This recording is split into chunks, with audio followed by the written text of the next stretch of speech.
Good morning class. बेटा हम पढ़ रहे हैं जगदीश चंद्र बसु। आज हम पढ़ेंगे पेज नंबर 69। हमने पेज नंबर 67 68 कंप्लीट कर लिया था।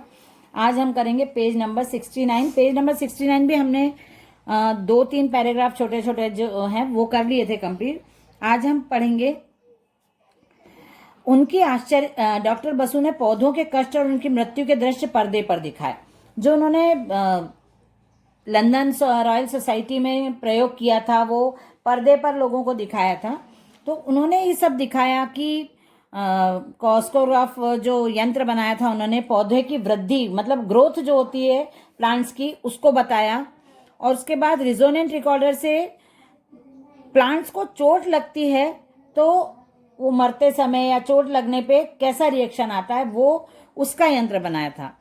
डॉक्टर बसु ने पौधों के कष्ट और उनकी मृत्यु के दृश्य पर्दे पर दिखाए। प्लांट्स की मृत्यु या उनको जो तकलीफ होती है वो सब उन्होंने कहाँ दिखाए? पर्दे पर दिखाया। उन्होंने जीवित पौधों में विद्युत की एक हल्की सी लहर दौड़ाई। पर्दे पर पौधों का कांपना और तड़पना साफ साफ दिखाई देने लगा। धीरे धीरे पौधा निर्जीव हो गया। यह देखकर लोग आश्चर्यचकित हो गए। उनकी आश्चर्यजनक खोजें, आविष्कारों तथा प्रयोगों को देखकर यूरोप के लोग इन्हें पूर्व का जादूगर कहने लगे। उन्होंने इतने अलग अलग प्रयोग किए कि लोग उनको पूर्व मतलब यूरोप कहाँ है? पूर्व में है, तो वहां के लंदन साइड के लोग उनको पूर्व का जादूगर कहने लगे। हम स्वयं भी कुछ प्रयोग करके अनेक बातें जान सकते हैं, जैसे छुई का पौधा हाथ लगाने से मुरझाने लगता है, फिर थोड़ी देर में पहले जैसा हो जाता है। इसी तरह सूर्यमुखी का फूल सूर्य की ओर मुख किए रहता है। सूर्यमुखी मतलब सनफ्लावर का जो फ्लावर होता है वो जब सनराइज होता है तो उसी सन की तरफ फेस करके ही हमेशा रहता है सनफ्लावर का फ्लावर। और जहां जहां सन जाता है, जैसे जैसे दिन चढ़ता है सन अपनी पोजीशन चेंज करता है, तो सनफ्लावर का जो फ्लावर है वो भी उसकी तरफ सूर्य की तरफ अपना फेस करता जाता है। प्रातः सूर्य के उदय होते उसका मुंह पूर्व की ओर रहता है। सारा दिन उधर ही मुड़ता चला जाता है जिस दर सूर्य होता है। शाम को सूर्यमुखी का मुंह पश्चिम दिशा में होता है। क्यों? क्योंकि सूरज सन जो रहता है वो कहाँ चला जाता है? ईस्ट में चला जाता है, सॉरी वेस्ट में चला जाता है। वनस्पति जगत की इन खोजों के कारण डॉक्टर बसु विश्व भर में प्रसिद्ध हो गए। वे पहले भारतीय वैज्ञानिक थे जिनका नाम भारत में ही नहीं विश्व भर में फैल गया। रॉयल सोसाइटी ने उनको अपनी महत्वपूर्ण खोजों का प्रदर्शन करने तथा व्याख्यान देने के लिए कई बार विदेशों में बुलाया। बसु महोदय ने वृक्षों में जीव है नामक ग्रंथ 1906 में प्रकाशित कराया था, जिसमें पौधों की चेष्टाएं, वृद्धि और विकास की भली भांति व्याख्या की गई। डॉक्टर बसु ने वृक्षों में जीव है इस नाम से ग्रंथ लिखा। 1906 में उसको प्रकाशित किया, मतलब लोगों को पढ़ने के लिए वो उसमें आ गया, उसका प्रिंट बन के आ गया। उसमें जो प्लांट्स क्या क्या काम करते हैं, ग्रोथ कैसे होती है और उनका बढ़ते कैसे हैं वो, ये सब चीजें उसमें ठीक से समझाई गई हैं। 1911 में सरकार ने उनको CIE, 1916 में अमेरिका से लौटने पर CSI और 1917 में सर की उपाधि से विभूषित किया। उनको बहुत अलग अलग प्रकार की उपाधियों से उनको सम्मानित किया गया।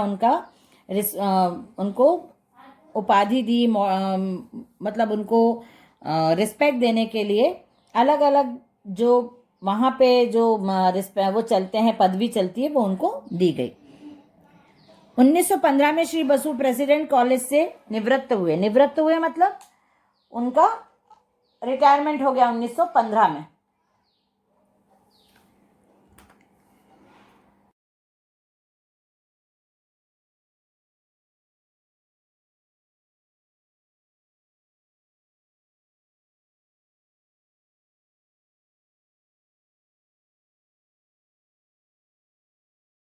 उन्नीस सौ 15 में रिटायर होने के बाद अपनी 59वीं वर्षगांठ पर अपने बसु विज्ञान मंदिर की स्थापना अपने नए भवन में की। उनका नाम था जगदीश चंद्र बसु, तो उन्होंने बसु विज्ञान मंदिर मतलब साइंस टेम्पल करके एक जो भी उन्होंने एक्सपेरिमेंट किए सब किया, उसके लिए एक उन्होंने मंदिर जैसा बनाया, साइंस टेम्पल बनाया नए भवन में की, मतलब उनका जो नया घर था वहां पे उन्होंने की।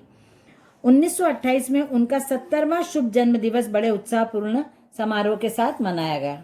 17th बर्थडे जो उनका था, देश विदेशों से शुभकामनाओं के मंगलमय संदेशों का तांता लगा था। महात्मा गांधी ने उन्हें वर्धा से 5 दिसंबर 1928 को एक पत्र में लिखा था, मैं यहाँ कूप मंडूक की तरह रहता हूँ, मुझे मालूम नहीं होता कि इस कुएं की दीवारों के बाहर क्या हो रहा है।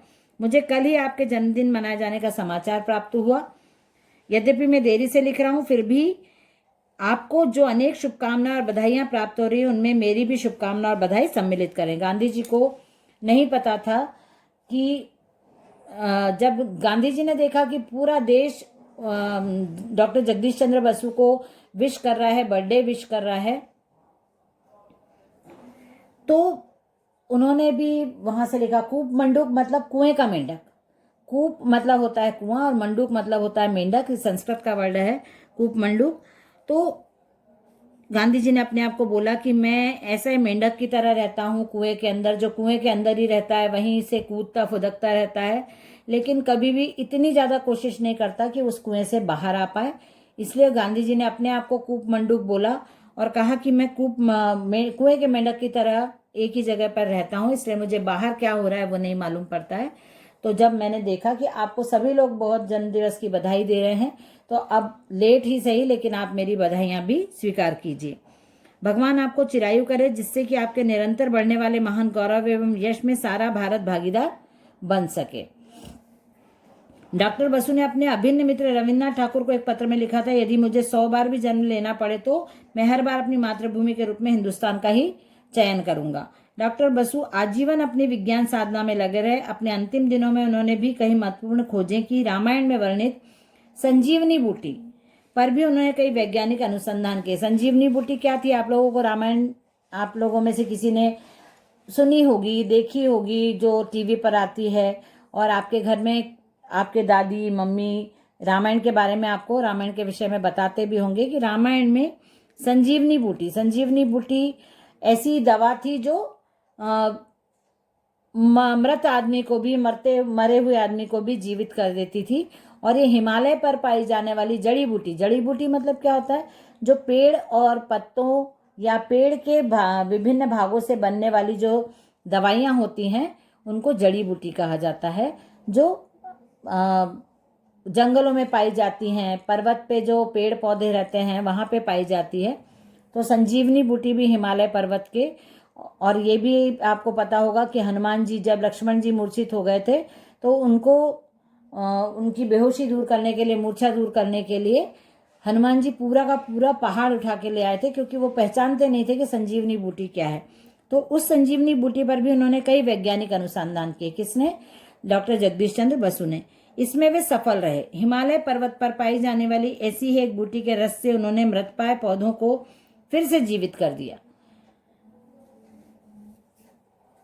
एक कोई बूटी थी हिमालय पर्वत पर, उन्होंने बहुत सारे जो ऐसे पेड़ पौधे थे जो मर रहे थे, जो ऐसे प्लांट्स थे जो बिल्कुल निर्जीव हो गए थे, उनको वापस से जीवित किया था। डॉक्टर बसु सच्चे अर्थों में एक सफल तथ्यान्वेषक थे। उन्होंने देश में विज्ञान के प्रचार प्रसार के लिए एक विज्ञान मंदिर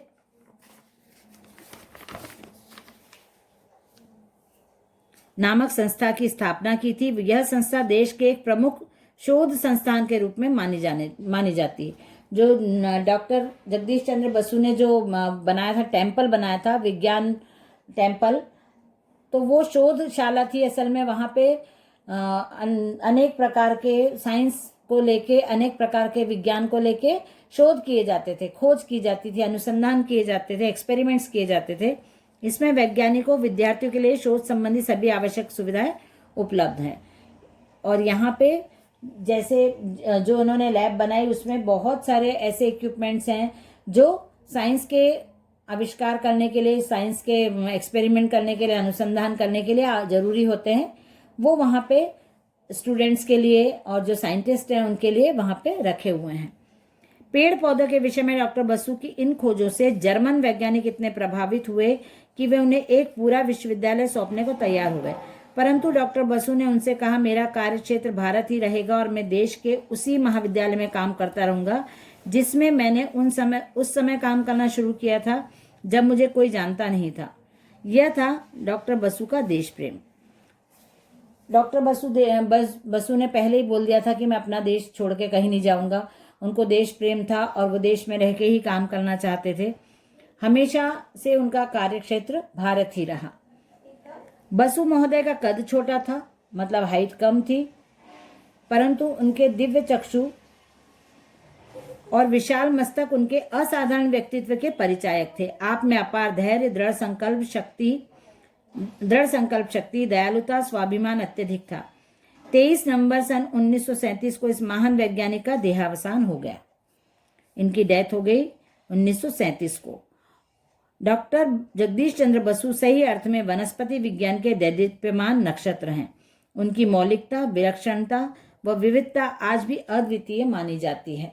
मतलब जो भी काम साइंस और के संबंध में जो खोजें की है डॉक्टर जगदीश चंद्र बसु ने, वो अपने आप में एक उदाहरण है पूरे विश्व के लिए कि साइंस को लेके, विज्ञान को लेके यदि आपकी रुचि है तो आप बहुत नए नए तथ्य निकाल सकते हैं, नई जानकारियां प्राप्त कर सकते हैं और विश्व के सामने रख सकते हैं। विश्व को एक मतलब जैसे विश्व को साइंस को लेके आप एक बहुत बड़ा उदाहरण प्रस्तुत कर सकते हैं। साइंस के विषय में आप एक उदाहरण प्रस्तुत कर सकते हैं। तो ये हमारा आज चैप्टर पूरा हो गया है बेटा। पेज नंबर 70 भी हमने रीड कर लिया है। अब हम इसके क्वेश्चन आंसर नेक्स्ट क्लास में करेंगे और इस चैप्टर को आप एक बार फिर से पढ़ के, क्योंकि ये डॉक्टर जगदीश चंद्र बसु इम्पोर्टेंट है अब चैप्टर आपके लिए, तो इसको आप लोग एक बार फिर से रीड करना और कोई प्रॉब्लम आए तो आप मुझसे पूछ सकते हैं। ओके बेटा, चलिए बाय एवरीवन।